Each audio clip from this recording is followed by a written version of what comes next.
Le pouvoir ou la loi d'attraction serait qu'il y a un lien direct entre nos pensées et la réalité.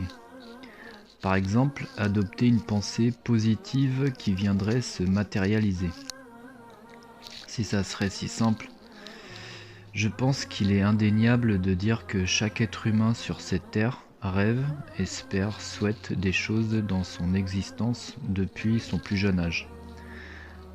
Par exemple, en commençant par le nouveau-né. Ce que le nouveau-né souhaite dès sa naissance et qu'il réclame le plus, c'est le sein de sa mère, on est d'accord. Et pourtant, certains n'auront le droit qu'à un lait artificiel. Pourtant, c'est inné chez eux. Ils sentiront et seront toujours attirés par le lait maternel. Donc ces êtres si innocents, si vidés de tout autre souhait et idée, ont pensé que leur droit le plus légitime à avoir le sein et le lait de leur mère dans leur bouche allait se matérialiser. Mais ils se sont contentés de ce qu'on leur a donné, un biberon de lait artificiel, et ils n'ont eu d'autre choix que de se résilier à leur destin qui était d'accepter. L'acceptation d'un nouveau-né qui espère le sein mais qui se calme quand on lui donne un biberon de lait artificiel est sa première leçon de vie d'humilité. Alors dans la sourate 2, verset 156-157, Allah nous dit « Très certainement, nous vous éprouverons par un peu de peur, de faim et de diminution de biens, de personnes et de fruits, et fais la bonne annonce aux endurants, qui disent quand un malheur les atteint, certes nous sommes à Allah et c'est à lui que nous retournerons. » Verset 157 nous dit « Ceux-là reçoivent des bénédictions de leur Seigneur, ainsi que la miséricorde, et ceux-là sont les bien guidés. » Les adultes qui pratiquent la loi d'attraction sans avoir accepté que c'est et ça sera si Dieu le veut, ont oublié leur première leçon d'humilité de la vie. En effet, dans Sourate Al-Kahf, Sourate 18, verset 22, Allah dit, verset 23, Allah dit « Et ne dis jamais à propos d'une chose, je la ferai sûrement demain, sans ajouter, si Allah le veut. Et invoque ton Seigneur quand tu oublies, et dis, je souhaite que mon Seigneur me guide et me mène plus près de ce qui est correct. » Toujours dans la sourate Al-Kahf, verset 32, Allah dit « Donne-leur l'exemple de deux hommes. À l'un d'eux, nous avons assigné 2 jardins de vignes que nous avons entourés de palmiers, et nous avons mis entre les 2 jardins des champs cultivés. Les 2 jardins produisaient leurs récoltes sans jamais manquer, et nous avons fait jaillir entre eux un ruisseau. Et il y avait des fruits,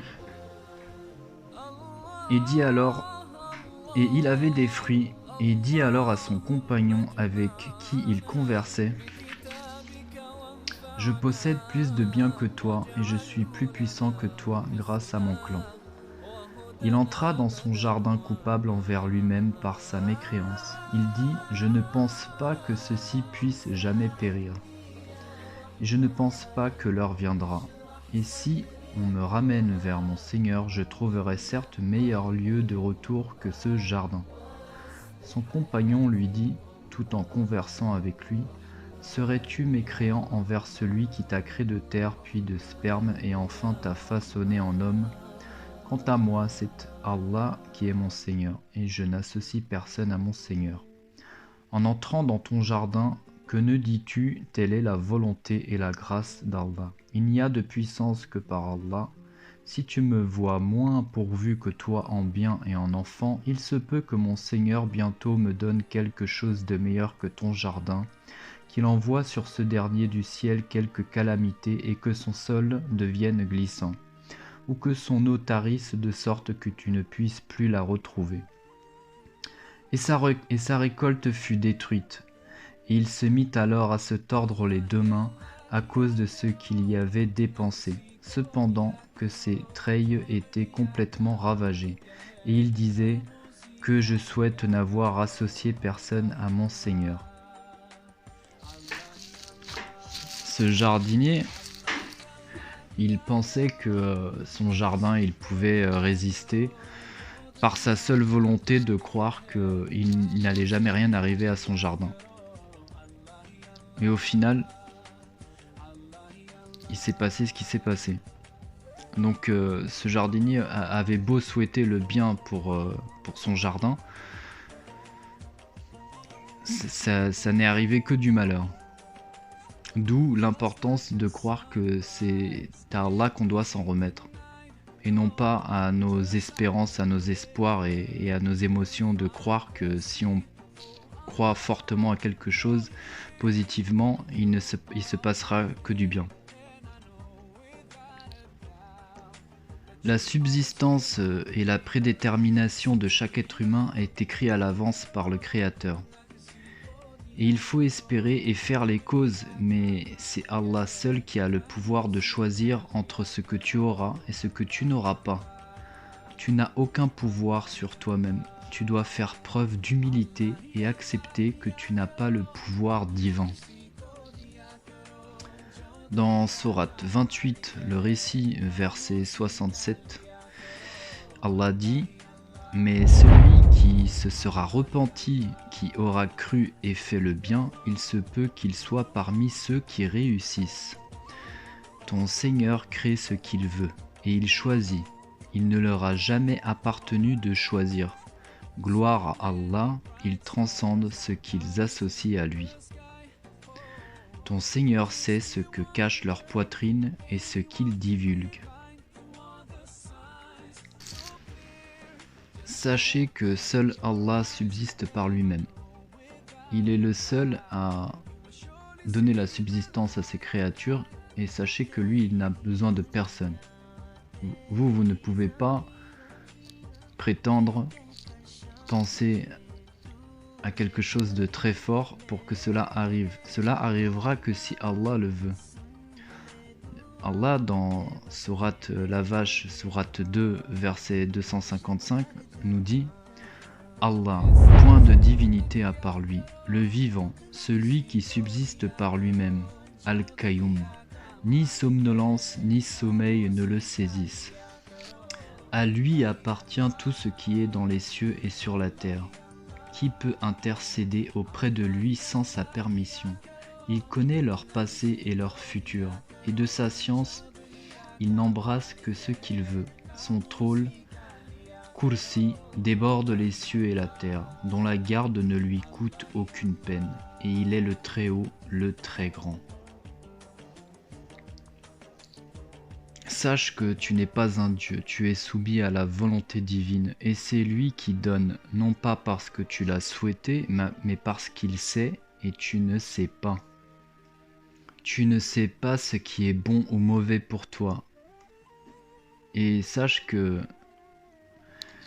même si elle t'est désagréable, il se peut que Allah l'a mis sur ton chemin, dans ta vie, pour que ce soit un bien pour toi, pour ton âme.